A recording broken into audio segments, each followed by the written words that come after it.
ছেলের live in সম্পর্ক নিয়ে আপত্তি নেই শ্রাবন্তীর। খুব কম বয়সে বিয়ে করেছিলেন শ্রাবন্তী চট্টোপাধ্যায়। পরিচালক রাজীব কুমার বিশ্বাস তার প্রথম স্বামী।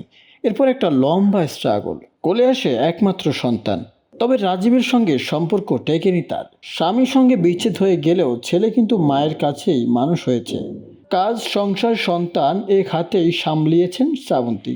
ছেলে বড় হয়েছে, বেশ কিছু বছর ধরে সম্পর্কেও রয়েছে সে। অতীতে অনেক সাক্ষাৎকারে শ্রাবন্তী জানিয়েছে তার সন্তান তার বন্ধুর মতো। জীবনের যাবতীয় খুঁটিনাটি সিক্রেট মায়ের সঙ্গে শেয়ার করে তিনি।